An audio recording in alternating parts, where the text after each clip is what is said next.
Chapter 84. Pitchpoling. To make them run easily and swiftly, the axles of carriages are anointed, and for much the same purpose, some whalers perform an analogous operation upon their boat, they grease the bottom. Nor is it to be doubted that as such a procedure can do no harm, it may possibly be of no contemptible advantage, considering that oil and water are hostile, that oil is a sliding thing, and that the object in view is to make the boat slide bravely. Guigic believed strongly in anointing his boat, and one morning not long after the German ship Jungfrau disappeared took more than customary pains in that occupation, crawling under its bottom where it hung over the side and rubbing in the unctuousness as though diligently seeking to ensure a crop of hair from the craft's bald keel. He seemed to be working in obedience to some particular presentiment. Nor did it remain unwarranted by the event. Towards noon whales were raised, but so soon as the ships sailed down to them, they turned and fled with swift precipitancy, a disordered flight, as of Cleopatra's barges from Actium. Nevertheless, the boats pursued, and Stubbs was foremost.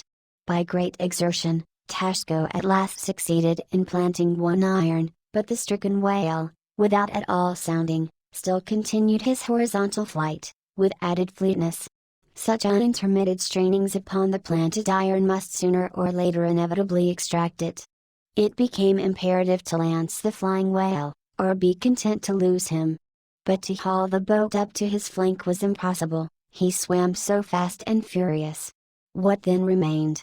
Of all the wondrous devices and dexterities, the sleights of hand and countless subtleties, to which the veteran whaleman is so often forced, none exceed that fine maneuver with the lance called pitchpoling.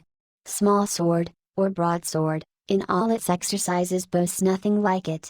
It is only indispensable with an inveterate running whale. Its grand fact and feature is the wonderful distance to which the long lance is accurately darted from a violently rocking, jerking boat, under extreme headway. Steel and wood included, the entire spear is some 10 or 12 feet in length. The staff is much slighter than that of the harpoon, and also of a lighter material, pine. It is furnished with a small rope called a warp, of considerable length, by which it can be hauled back to the hand after darting.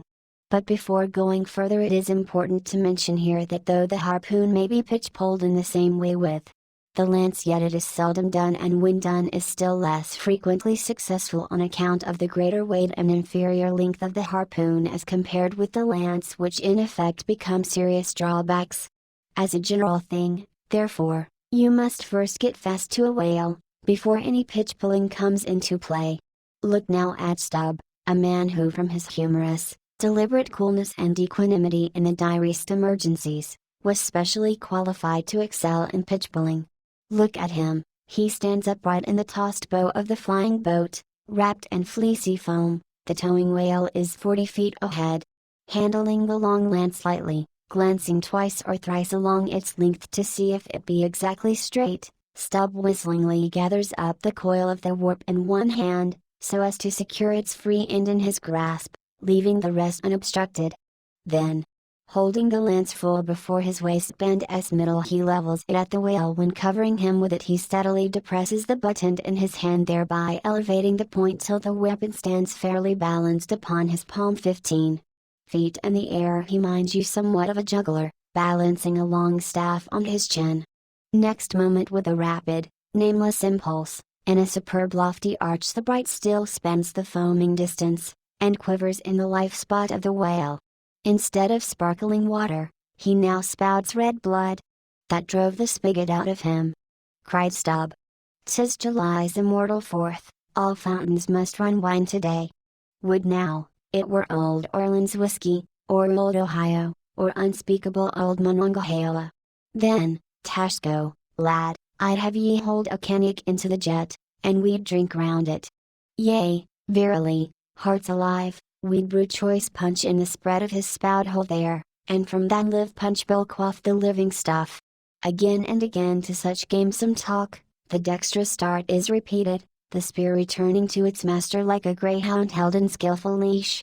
The agonized whale goes into his flurry, the towline is slackened, and the pitch-puller dropping astern, folds his hands, and mutely watches the monster die.